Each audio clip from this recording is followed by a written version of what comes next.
I'll go ahead and kick things off. Good evening, everyone, and welcome. My name is Kara Solomon, and I'm a conservation coordinator for the North Carolina Wildlife Federation. We're a nonprofit that was founded in 1945, and we're dedicated to protecting, conserving, and restoring wildlife and habitat in North Carolina.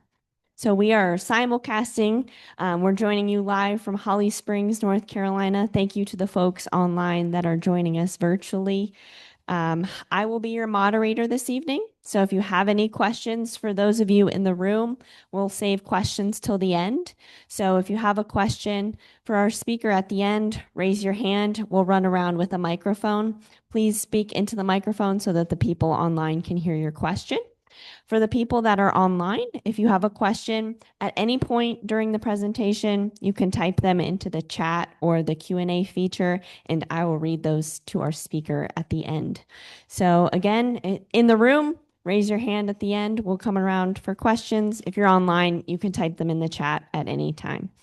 So now I'm going to hand things over to Monty Murray. He's the president of the South Wake Conservationists to tell a little bit about what they have going on. Thank you.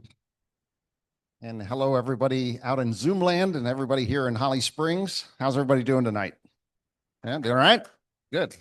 Spring has sprung, so things are looking up, right?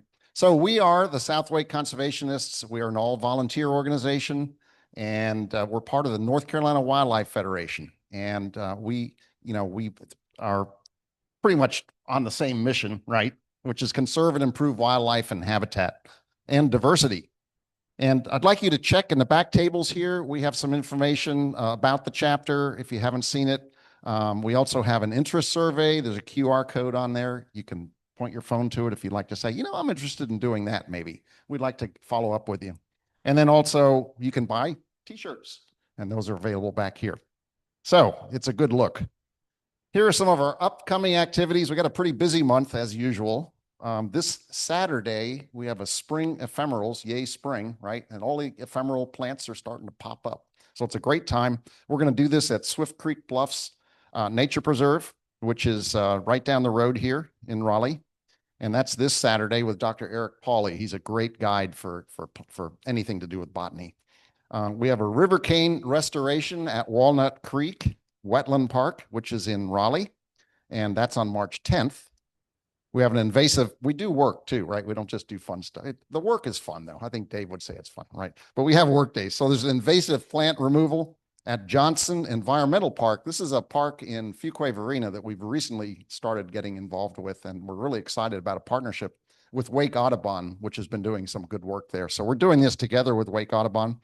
So that invasive plant removal is on March 19th. We are doing an exhibit at the Beach Bluff Blast, which is at the newest park, Wake County's park, Beach Bluff Park in Willow Spring on the southern end of the county. And that's on March 21st. And we're really excited we're doing our first of a series of monthly Eco Kids garden activities that we're going to be doing at Southeast Raleigh Elementary School, which is a very special school in part of Raleigh that has not necessarily offered the opportunities to the local residents that they deserve. And so this is a very interesting place. It's a great program. And so we are going to start doing a garden project on their roof. And it's a flat roof. Nobody's going to fall off. And we'll be showing the kids how to do it, explaining why pollinator plants are important, and, kind of learn about the insects and all that kind of stuff, but also learn about planting and taking care of it. And then they're going to adopt these gardens and maintain them. We're going to meet with them once a month to kind of take them through that. And then finally, we're also starting a new thing with a trash trap. And this is something Dave has started getting us signed up for at Lake Johnson Park here in Raleigh. And that's the first time we're going to clean out that trash trap, which keeps plastics and other debris out of the streams that go down to the ocean. That is going to be on March 28th. So if you want to do any of those things, sign up. And you can do that on our website, which is southwakeconservationists.org. All right. So in other news, the ruby-throated hummingbirds are expected to arrive the first 2 weeks of April. It's kind of like Santa Claus is coming. The hummingbirds are coming. We expect them the first 2 weeks of April. And I also want to recognize two species of vultures that are active in our area. And Jeremy over here, who's a big birder, has told us quite a bit about that. And we observed them when we were looking at the eagles down at Jordan Lake. But we have turkey vultures and black vultures. So I have a question for you. What do you call a group of these vultures? If they are flying, what do you call them? Anybody know? Besides Jeremy? Close. It's called a kettle. If they're flying, it's called a kettle. Now, if they're all grouped around a dead animal and they're feeding, what do you call them? Close. Think Irish. Awake. It's awake. And then if they're just resting, they're not doing anything, they're just hanging out as a group. They're not flying, they're not feeding. What do you call them then? He said Tar Heels. Uh-oh. That's a dangerous comment. You can't say that during March. All right. So it is called a committee for reasons you can only guess. Okay. They are nature's cleanup crew, and let's appreciate them. So tonight we're going to learn about the traditional ecological knowledge of Indigenous peoples. This is a very exciting topic. I can't wait to hear about it. And I'm going to invite Sissy McKissick, who is our Programs and Education Chair, to introduce our speaker. Thank you. Hi. We are honored to have with us tonight David Rahahę Webb. David is an award-winning author, artist, conservationist, scientist, and historian. He is an enrolled citizen of the Tuscarora Indians and serves as a tribal legislative council member, culture carrier, and community leader. He is a traditional and contemporary Native American artist and recipient of the Artist in Residence and Everglades Fellowship in 2024. He is also executive director of Muddy Sneakers Outdoor Classroom, a STEM-based environmental education organization that serves students across North Carolina. And he has authored two books, the award-winning The Spanish Seminole, The Untold History of the Spanish Indians as shared by a descendant, and a book he has here tonight, at least one copy of, Indigenous Carolinians, A History from Original Peoples to Present-Day Tribes, which is available here. Well, was hopefully going to be available here tonight, but he'll explain. Please welcome David Rahahę Webb.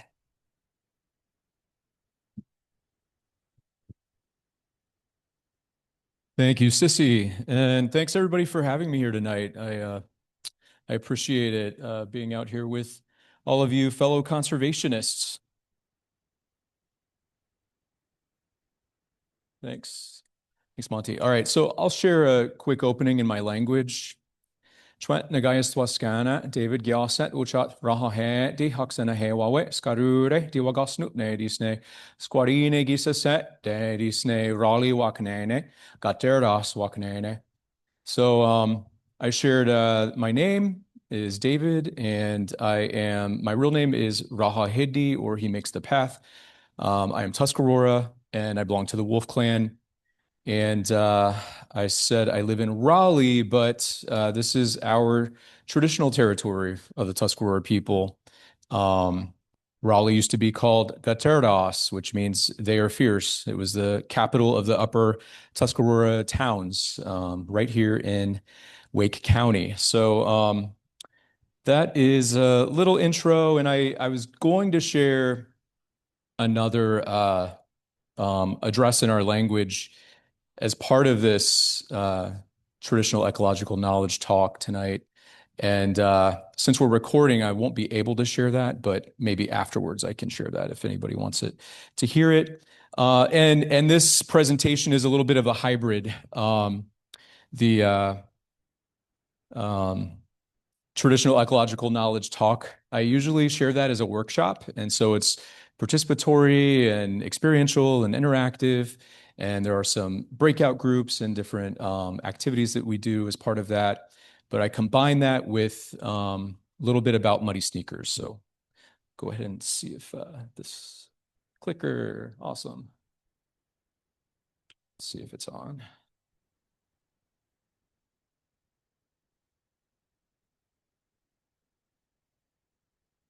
I'll give it to you.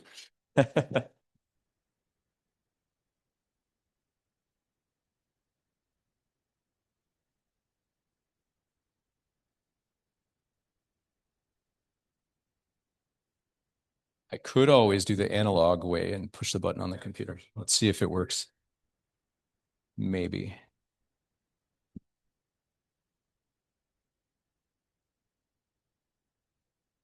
Nope. Oh, there it goes. Okay. So this is as a Tuscarora person, we center ourselves in community. And this is an image up top of some of our community members at, I think this was maybe our strawberry ceremony last May, I believe. And in the center is my dad and my nephew and my niece, myself, and then some of my aunties down on the left. And then that's me doing some science. I used to run the sea turtle conservation program for Miami-Dade County, 17 miles of beaches of sea turtle monitoring and protection. I currently run Muddy Sneakers. We'll talk a little bit about that. But prior to that, I ran a zoological park in southern Florida. And prior to that, I worked at an aquarium, the Aquarium of Niagara Falls. So I've been all up and down the East Coast. And then these are my two books that were mentioned earlier. So The Spanish Seminole is a specific history of my grandfather's ancestors' community in southern Florida on a place called Sanibel Island. And my grandfather's family, they were the first documented births in all of southern Florida. They were Indian kids that were taken down to Cuba for baptism.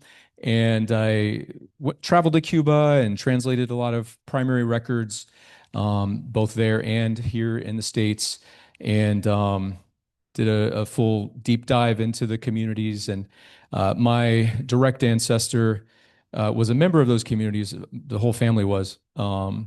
And they were captured by the Army during the Seminole Trail of Tears, during the removals. And so I was able to track down all sorts of records related to my family. They were on a petition asking not to be deported from Florida to Oklahoma with the Seminoles who were being removed. And my ancestor was ultimately allowed to stay in Florida with his wife, my other ancestor, and their kids. And he spent his entire life working as a translator for the Army of Seminole and Miccosukee languages. So he would go out and accompany United States military and translate for them with the different Seminole and Miccosukee communities in Florida. And then Indigenous Carolinians, this just came out a few months ago. It's a pretty thick book of all of our history of the indigenous tribes in Eastern Carolina, Central Carolina. So from the Kahtenuaka Territories, about Swannanoa, all the way to the coast. All of the various ethno-linguistic groups and our oral histories and our colonization and resistance and all the way up to the present day. So this book starts out talking about our rivers and our different watershed systems here in the Carolinas, follows the rivers down and incorporates in the tribal histories. So I know a couple of you are working your way through this book. It's about 400 pages, but it's a great resource about all our indigenous tribes here in the Eastern Carolinas. And as it was mentioned, I was going to bring some copies of that tonight, but I ran out over the weekend. I sold out, and then I ordered more, and they're arriving tomorrow. So you can order them from the publisher's website. I'll share that at the end. So Muddy Sneakers. Muddy Sneakers is an amazing organization. I'm so proud and honored to be part of it. We've been around for 18 years. Muddy Sneakers was founded in Brevard, North Carolina by a few owners of summer camps, and they wanted all the children in North Carolina to have these same experiences that the kids that were privileged to go to their camps had. So Muddy Sneakers, we are a nonprofit, and we partner with schools and different sites to take students out into our protected lands all across North Carolina. So the furthest west school we work with is New Gadowa Academy on the Eastern Band of Cherokee Indians Reservation, on the Eastern Band boundary, Qualla boundary. And then we work with schools all the way here in Wake County. So it's about as far east as we go currently. And our mission is to awaken in children a deeply felt connection to the natural world, one that inspires curiosity, stimulates learning, and brings new life to classroom performance. So we serve schools of all sorts. We serve community groups, groups like YMCA or Boys and Girls Club. And we do it through traditional field trips, as well as outreach programs, classroom curriculum that we share. We work with teachers throughout the year, so we can be on call. A lot of teachers in North Carolina don't necessarily have a background in education or science, especially. And so our staff are on call to be able to assist them. A lot of teachers are certified through an alternative certification pathway, so they maybe have a degree in another area and then they want to become a teacher, which is great. So we help them out with that. And then end of grade test prep for fifth grade. And we do something really cool with fifth graders in particular.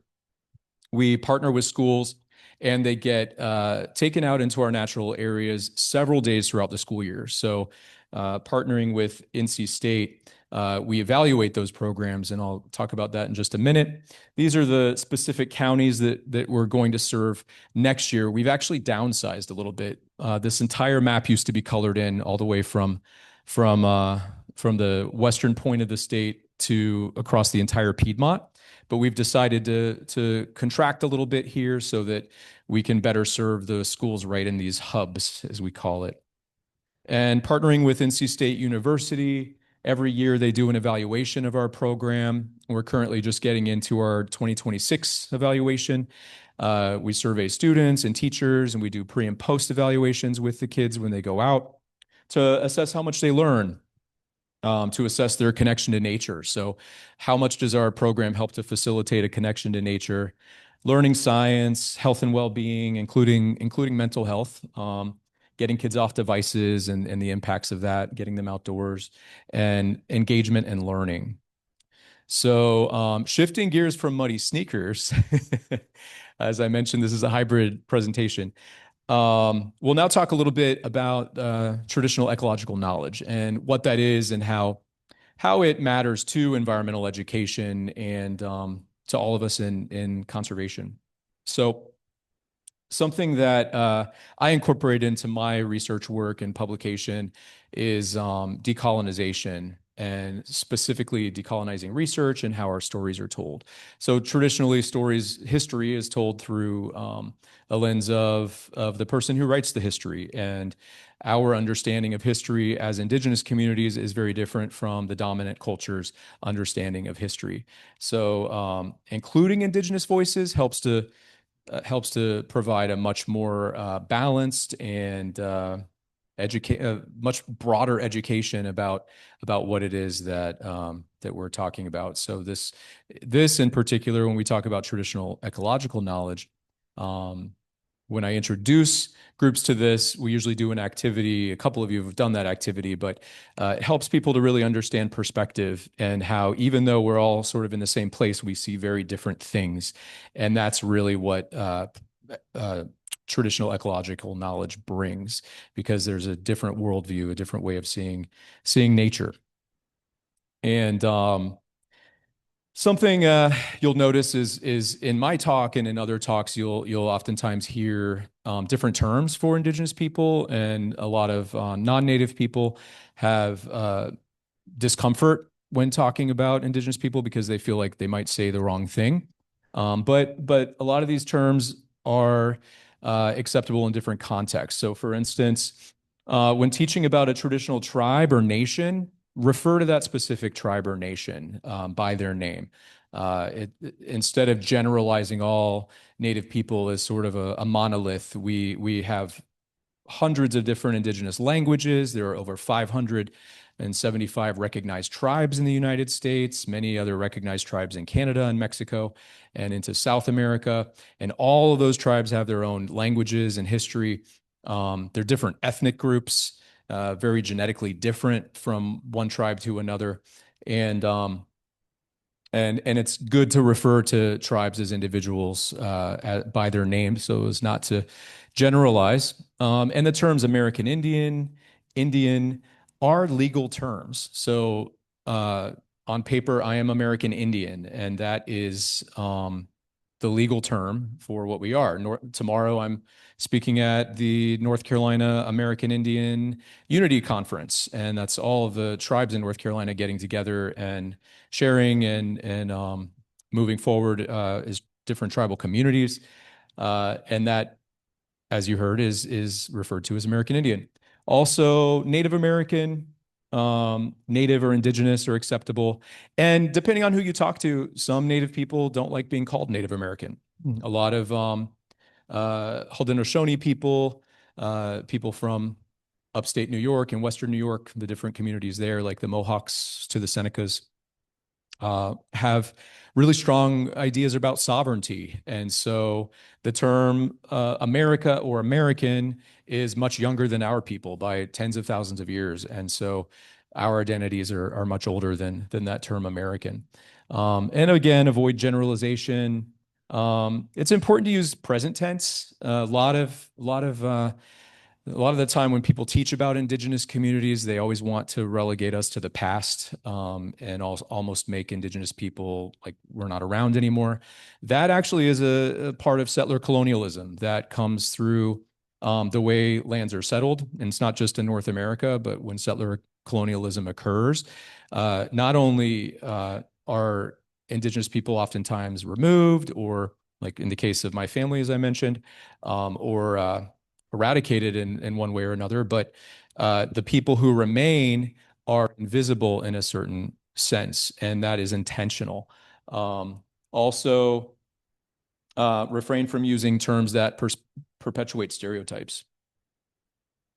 So now getting into what traditional ecological knowledge is. So it's exactly what it sounds like. But these are systems that have been developed through millennia. So we have ways of knowing from the land that our people have lived on for thousands of years. And there may be changes in the environment, like changes in climate or changes in precipitation patterns or migration patterns of animals, different plants that are growing or blooming in the wrong time of the year that are easily recognized by Indigenous people, because not only are they understood on a micro level as individuals, but they're understood on this macro level of being intergenerational. So for example, our calendars are based on when certain things bloom or ripen. These are things that have been known for thousands of years by our people. And so that knowledge is passed on, and it's a body of knowledge is passed on through generations, through that direct contact with the environment.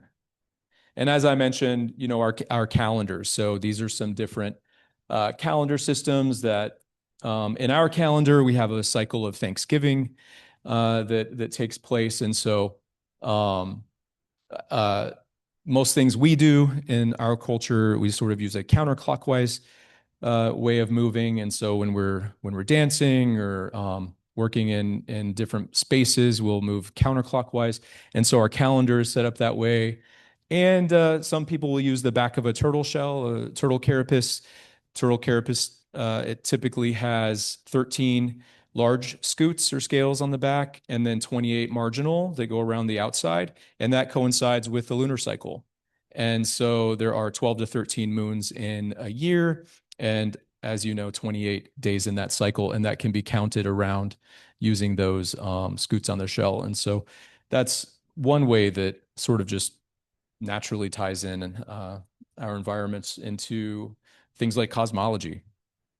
And then traditional ecological knowledge includes relationship. So when we talk about our understanding of our environment or the worldview that Indigenous communities carry, each of those understandings from one community to another are vastly different. And they are dependent on relationships with the land and water and wildlife. And so you may have people who live on the coast or in coastal environments that have a very different way of seeing the world than people who live in a mountainous region. And lifeways, how are those relationships applied to the community, applied to things like agriculture or sustenance, gathering of berries or foods from the wild, or things like hunting. And then this sort of holistic worldview of everything being part and interconnected of a whole. And then, of course, our cosmology, which relates to, where we fit within all of that.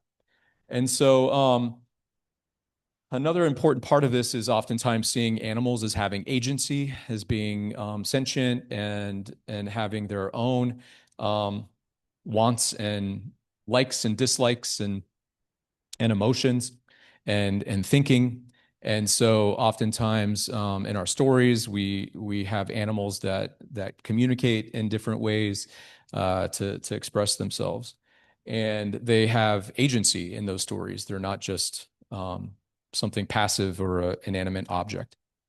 And then non-human stakeholders are actors. So that could even include things like rivers, having sentience and being alive. Mother Earth, having sentience and being alive.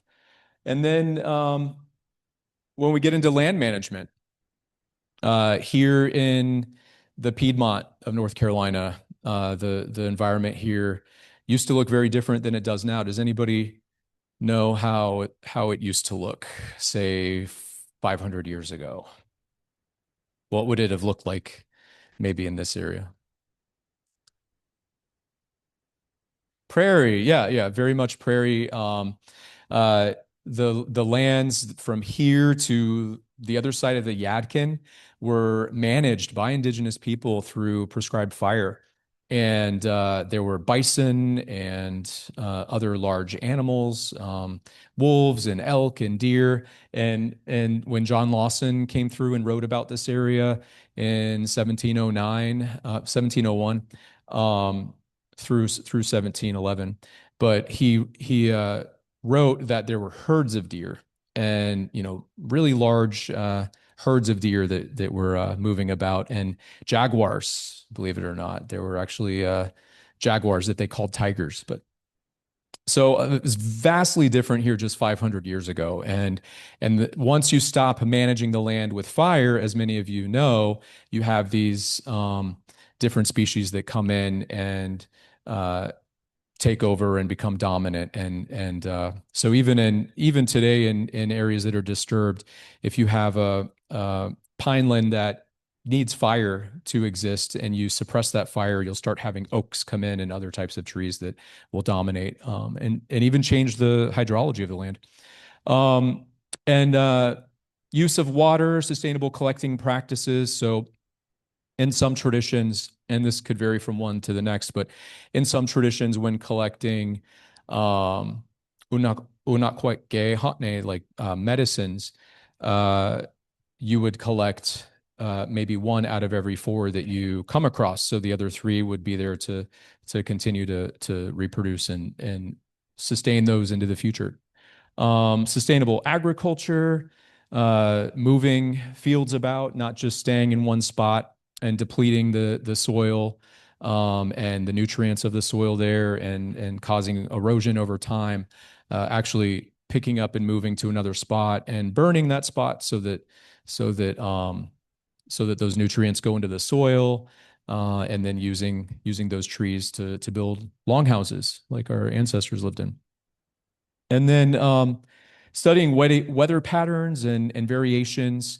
This, as you know, weather and climate are very different, but these are areas that through generations you understand those patterns and know what to expect over time. And So some of the importance of traditional ecological knowledge and incorporating that into conservation is the fact that about 1/4 of the Earth's land, including the lands most rich in biodiversity, are stewarded or managed by Indigenous people. And that includes large swaths of the Amazon and places like Indonesia, Africa, and North America, especially in Canada. A lot of land is managed by indigenous communities. And these areas, we see a much slower decline in biodiversity than other areas. And that's because of those sustainable practices. So a couple of things here, in conservation, there's often this mentality among scientists and especially the Western mind that science is sort of the pinnacle of understanding and the pinnacle of knowing. The scientific method is infallible and it is supreme to other approaches of understanding the world around us. And that's really not true. That's a very biased perspective. And so what happens oftentimes is conservationists, like any of us in here, might go into another area, say in the Amazon, and tell the indigenous people there how they should take care of their land, even though they've been doing that for time immemorial. And that this actually happens quite a bit in the developing world, as we say, which is another colonized term. But this happens quite a bit, and this is something that we can avoid by incorporating traditional ecological knowledge, by working with indigenous communities, rather than coming in and further colonizing through science. And it seems that scientific knowledge is really not quite complete. It's not everything that we need in order to reach a more sustainable world. It's gotten us to where we are. It's been part of getting us to where we are. And perhaps there's a more sustainable approach. And of course, it's more like a system of understanding and a way of knowing rather than a collection of data. And it really emphasizes connection and interconnectedness. So one thing that I like to sort of share with people is our concept of time immemorial. So when we talk about presence on the land, indigenous presence on the land, oftentimes that's also approached through a colonized way of thinking, through a colonized lens. So even just trying to put a time frame on how long indigenous people have been on the lands that we occupy and inhabit, that whole idea of putting a limit there comes from a settler mindset. And so most people in the United States can trace their family back to a number of generations here. But indigenous people really can't, because we're talking thousands of generations. So just looking at this clock, if it were a 24-hour clock, like military time kind of clock, starting at about 12 a.m., which would be about 23,000 years ago minimum. So the Bering Strait theory is completely debunked. It's been debunked for decades, but yet people still like to teach about that. People came to what's now the United States. In my culture, we call it Turtle Island, because it ties into our creation story like that, as a turtle. But the people who first came here came by sea and came from Western Asia or Eastern Asia. And if you talk to a traditionalist in some of our communities, they will say, we've always been here. And what's interesting is when you look at those thousands of generations, that's really impossible to comprehend for the human mind.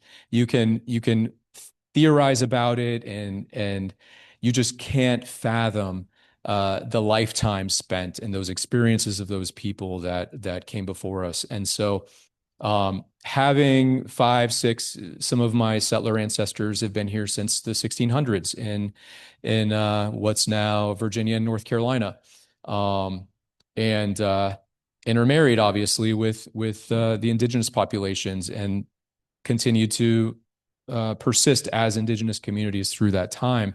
But the settlers just coming maybe a maximum of 7 generations ago is nothing when compared to at least 1,100 generations if we just go by some really basic math and assuming people don't have kids when they're teenagers. So how to apply this? And I laugh because my mom was 16 when she had me. So how do we apply this? First, we can talk about some things not to do. So don't talk about Indigenous people as if we are a thing of the past. We are thriving, living communities with languages and cultures, very diverse. Don't lump us all together. We're not a monolith. Indigenous people are very diverse. For example, when people picture Native Americans, they often picture natives from the plains that were some of the last to be colonized in the mid 1800s, late 1800s, who lived in teepees, who have the large war bonnets, and those are not characteristic of my people who lived in longhouses with dozens of people in a matrilineal family unit with that we still have intact with clan mothers and clan chiefs that the clan mothers appoint to those roles as representatives. They're not actually full decision makers. They have to consult with the clan mothers on a lot of decisions. That's very different from a lot of other Indigenous cultures across Turtle Island. And that visual, we had longhouses here. Nobody ever lived in teepees in North Carolina. So don't expect stereotypes, and don't let them go unchallenged. So it's good to have a teachable moment. If you're teaching or working with the public, or even just having a conversation and somebody says something that is incorrect, address it. And don't assume that Native children are acquainted with their culture. A lot of Native children, especially our tribes in North Carolina, don't know a whole lot about their culture. Our communities were some of the first to be colonized. The Spanish were here in the 1500s in North Carolina and had forts that they established, several forts throughout the southern part of what's now North Carolina and South Carolina. That was the capital of La Florida at one time, or Florida. It was seen by the Spanish as going all the way up to what's now Virginia. And so South Carolina, Santa Elena, was actually the capital of Florida at one point before the British started colonizing along the coast. So, our ancestors started mixing really early on, and were acculturated really early on, put into boarding schools like William and Mary and a place called Fort Christana, not too far from here, where they were taught English and Christianized and learned to read so they could read the Bible, etc. So colonization happened here hundreds of years before a lot of the other tribes across Turtle Island. And a lot of kids here don't know their traditional culture or their languages. So we have programs in our communities to try to revive our languages, like Tuscarora that you heard me speak earlier. There's also the Saponi language and the Catawba language. They have a great program, the Catawba Nation has. And don't let students think that there's really no meaning or value to traditional ecological knowledge today if you're out ever interpreting or working with the public. So another thing is cultural appropriation, and it's harmful in many ways. There are a lot of studies that show how harmful it is, and you can just kind of see the harm that it causes without studying it. But examples are, making headdresses at Thanksgiving time perpetuating the myth of Thanksgiving or the myth of Pocahontas. These are all stories that might feel good or sound good, but they're not based in fact. And unfortunately, the reality of it is really pretty tragic of these stories. And so perpetuating those myths is not good. There are a lot of resources out there about how to teach these topics, even Christopher Columbus, for example, teaching about Columbus. There's a book called Rediscovering Columbus, which has lesson plans and different ways to approach teaching about these topics that can be kind of sensitive, especially for younger kids. And then learning how to really take the time to work through decisions. If you're ever partnering or working with an Indigenous community, sometimes communities work through consensus, and that can take a lot of time to come back with a result or a decision. So one way that municipalities and universities and organizations like to perhaps feel like they're doing something positive for Indigenous people is a land acknowledgement. How many of you are familiar with land acknowledgements?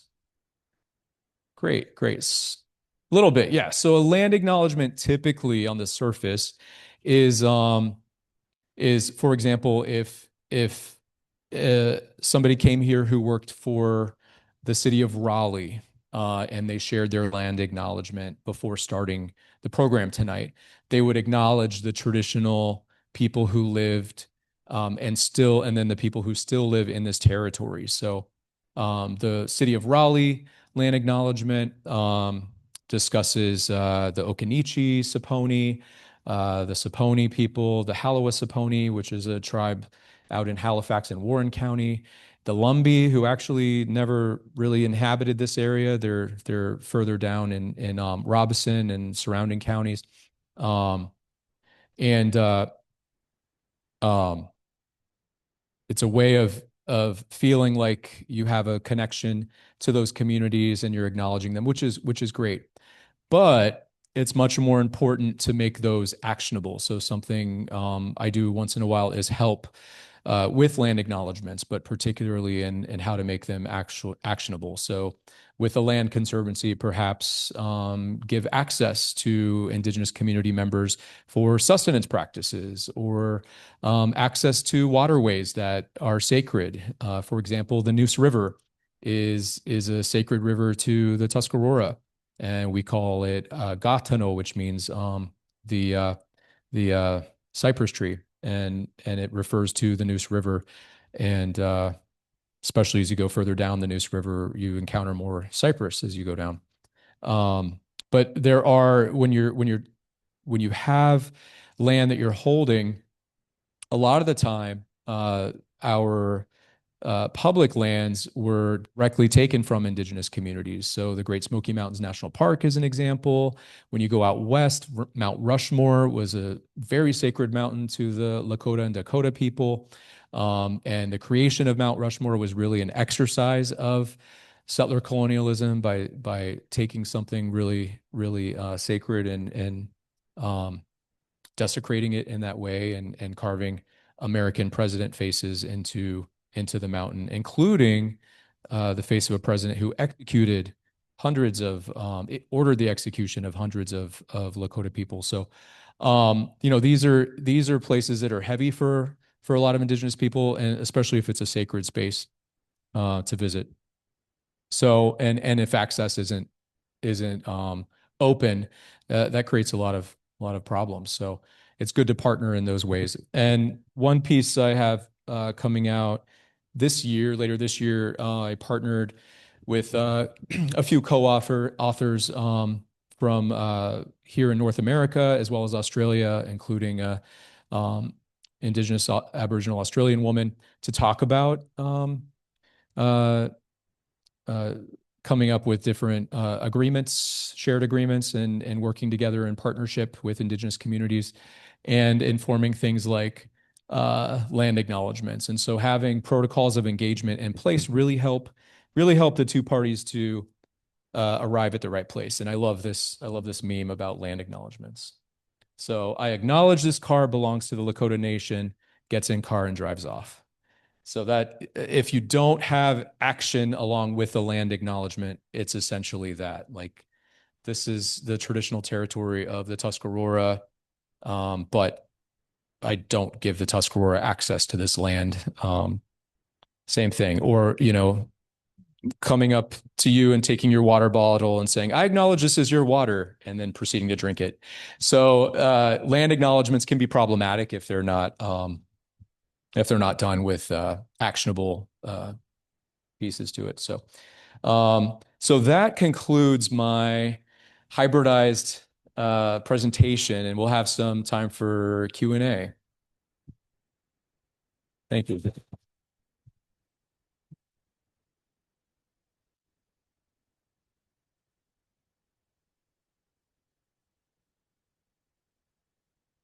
Questions in the room? Great.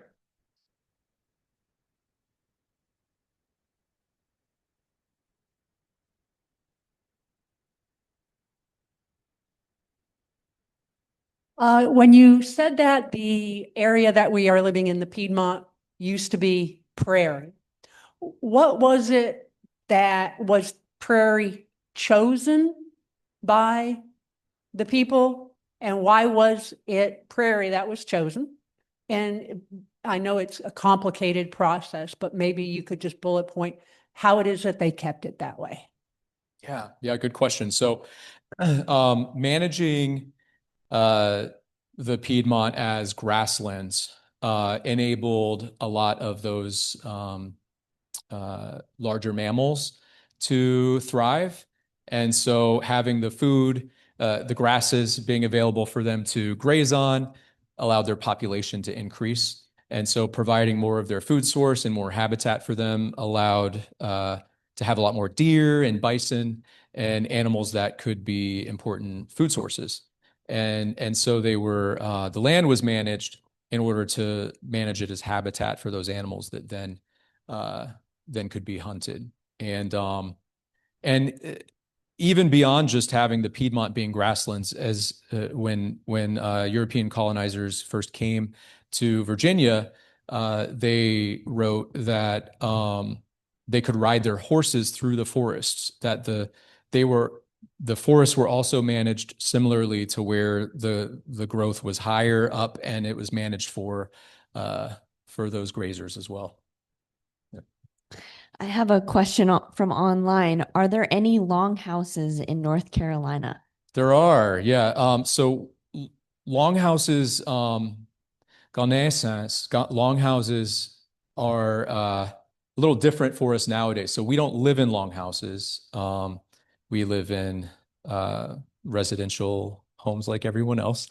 But we use longhouses for ceremonies. And so there are several longhouses in our Tuscarora communities that are places of worship. Yeah. And then someone else asked about invasive plants are something in conservation that we talk a lot about, removing invasive plants to make way for more native plants.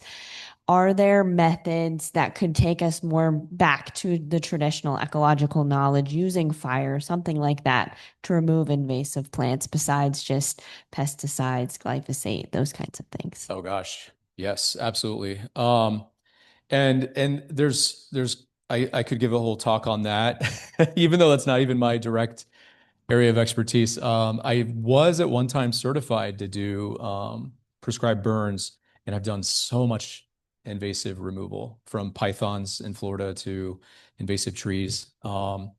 It's interesting to think of it from that approach. So my only thought on that is species that are introduced who aren't perhaps adapted to surviving fire could be controlled by fire. And that is used, I know in Florida, that's used to help manage pinelands. And those habitats rely on fire for the palmettos to grow, and for a lot of pine trees require fire to reproduce. But the invasives oftentimes won't come back after a good burn, at least not enough to compete with the native wildlife as it comes back and recovers from the fire. So I think it has to be coupled with more direct invasive management.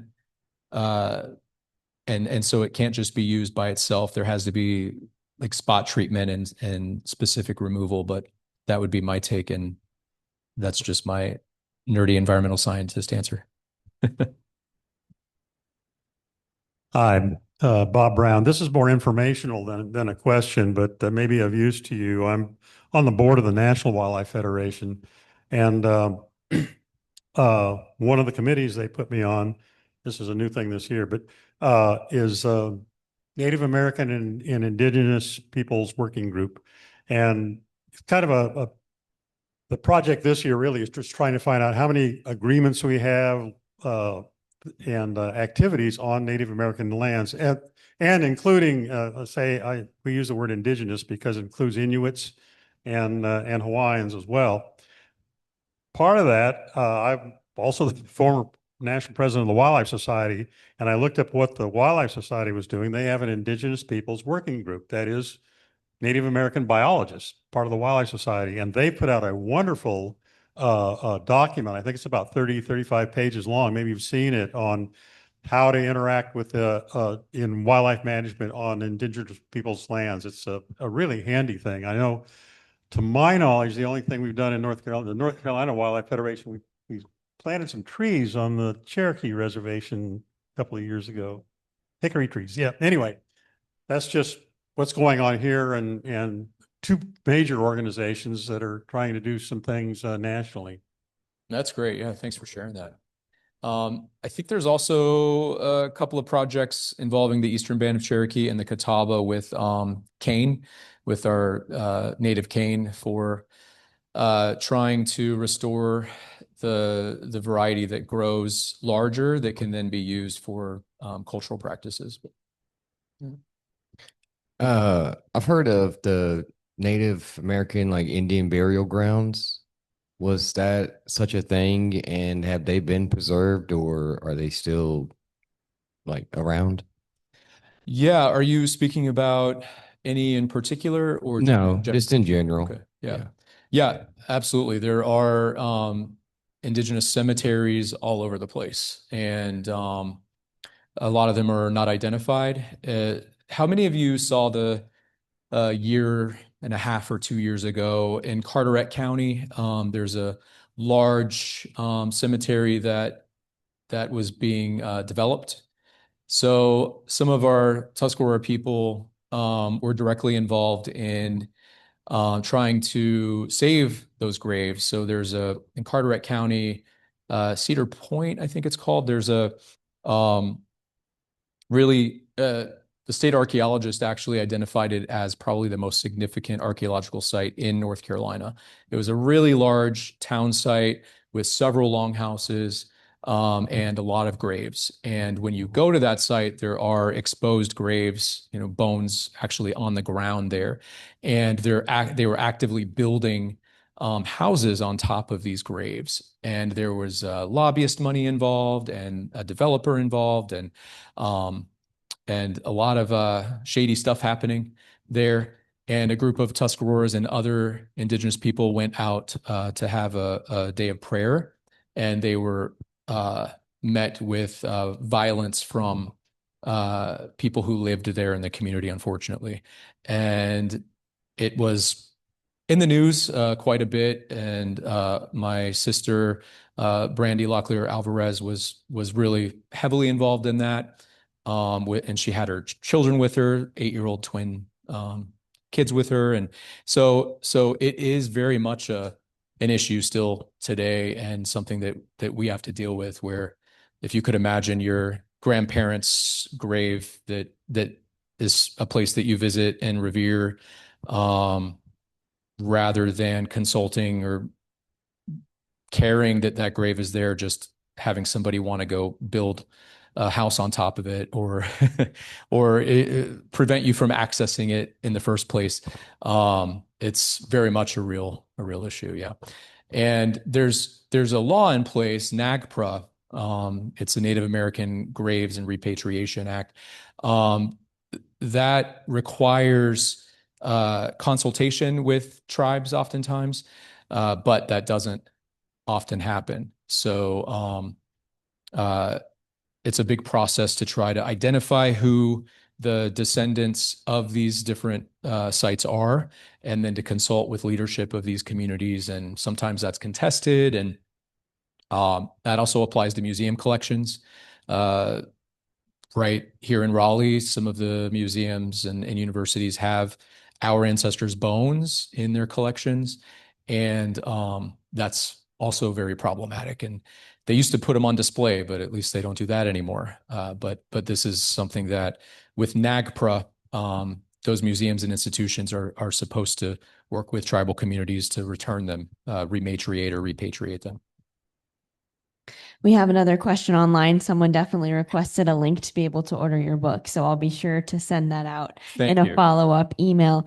But someone else asked a little bit more about the history of Native Americans in Raleigh specifically. You know, were they hunting and gathering here? Just can you speak to a little bit more about their history in Raleigh? Yeah. So our Tuscarora ancestors have been in this area of what's now Raleigh or Wake County for at least 2,000 years, about 2,400 years. So we are culturally closest related to the Mohawks and Oneidas, Onondagas, Senecas, Cayugas, also known as the Iroquois Confederacy or the Haudenosaunee. So the Tuscarora that remained here in North Carolina, we're not part of that confederacy, but there is about half of our people who migrated north throughout the 17 and 1800s from our reservation here in North Carolina. They migrated north and joined them. And our ancestors actually broke off from them maybe 2,400 years ago and came to what's now North Carolina. And my book actually starts off talking about those oral histories of how we came to be here in North Carolina. Starting with our creation story, but then getting into our migration into Unehuyuke, our North Carolina, or the land of the Great Swamp. And so how we then divided into different nations across Eastern North Carolina. So the Tuscarora, essentially the political domain of the Tuscarora extended from the coast, from the Albemarle Sound all the way down to the Pamplico on the other side, and essentially all of Eastern North Carolina to the Piedmont. And so what's now Raleigh was the westernmost part of our territory. And how many of you have heard of the Tuscarora War? So, okay, so several of you. So the Tuscarora War was a major Indian war, and North Carolina wouldn't exist as it does today if that didn't happen, because our nation controlled this land. And so John Lawson came through in the early 1700s. And one of my nerdy, fun little things is I have an original copy of A New Voyage to Carolina. It's like disintegrating, but I'd love to have it restored if anyone knows how. Too expensive for me, but yeah. So when he came through, he actually came through Kahtenuaka, which is now pretty much where Raleigh is, but on the Neuse River. That was the capital of the Upper Tuscarora, who were the Skarure, which means the hemp gatherers. And that word is usually used for Tuscarora, meaning hemp gatherers. And then when he came through, he documented a lot of longhouses that he wrote about the chief of Kahtenuaka, the head chief, and said he was haughty, like very confident and maybe even aggressive in how he acted. And there was a Spaniard living among the Tuscarora who had been living among the people in Kahtenuaka for I think something like 7 years.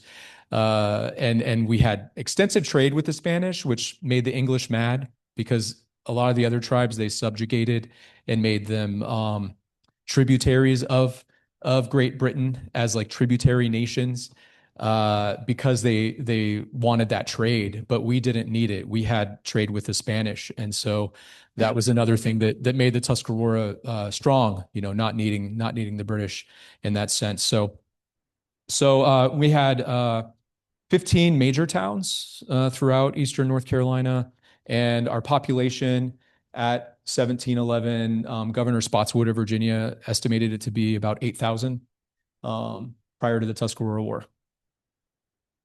Cool. All right. One more question from online. Someone asked about meaningful ways to engage with Native peoples in their area. They have small access to land. What other ways are there to meaningfully engage with people?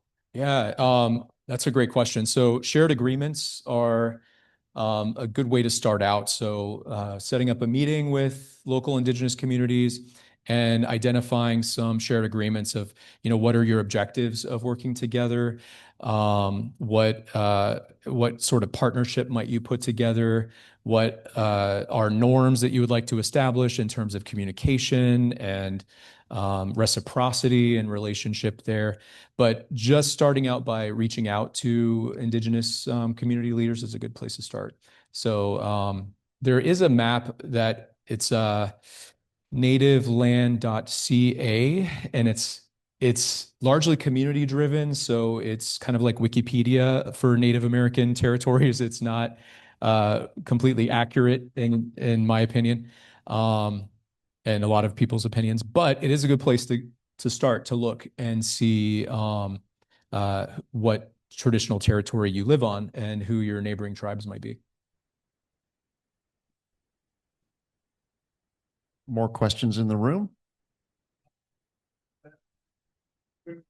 Didn't you mention earlier that you had relatives that are Seminole? Yeah. So was there a relationship between the Seminoles and the Tuscaroras? No, my parents just got married. It's kind of like we were talking earlier with Monty, and I was explaining, like, if you're part German and part French and part British, a lot of Indigenous people have different tribal origins, but we belong typically to one tribe. So I'm Tuscarora, but I happen to be descended from that Miccosukee and Seminole community. Yeah. Hi, this is David Barber.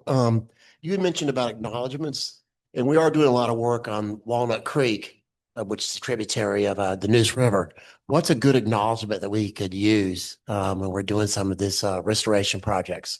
Yeah, good question. So I would recommend having a bit of a process around it. So you may want to meet with tribal leaders of that territory. So that would be potentially Tuscarora people. Other nearby tribes are the Halawesaponi. There's also the Triangle Native American Association that can help to inform that. But something important to think about is there are a lot of present day Indigenous communities. There are 8 recognized tribes in North Carolina. And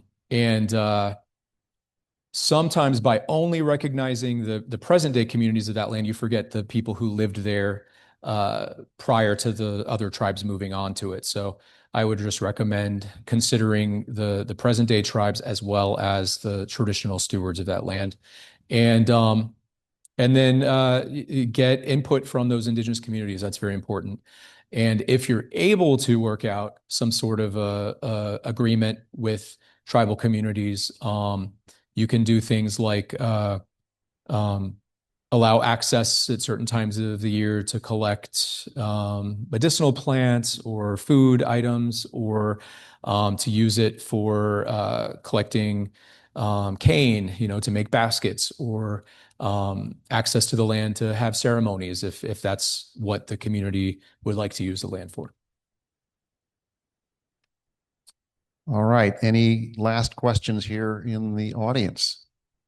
Aha. This is an invasive plant question. So Saturday, some of us were in the room clearing bamboo from Hemlock Bluffs. Since that is a cane, is that useful for projects? I mean, is that something that we want to get rid of it, but is it useful for any Indigenous crafts? Yeah, absolutely. Different craftspeople will want to use different items. So sometimes people will work with exotic plants to make things like baskets. Sometimes, typically, Native people will want to use the indigenous varieties for different reasons. But there are uses for invasive trees and plants, so you could possibly repurpose them that way or donate them. Yeah. All right, time for one last question, if there is one. And Good questions, yeah. if not, I do want to say thank you very much, David. This was just wonderful. It tells me that all the education I've had really missed a very important part. Thank you. And thank you. now I really want to learn more about this. So we'll start with your book. Yeah, so yeah, you can find it on McFarlandBooks.com. It's published by McFarland, and just search for Indigenous Carolinians or just Google Indigenous Carolinians. But yeah, thank you. Great. Well, thank you very much.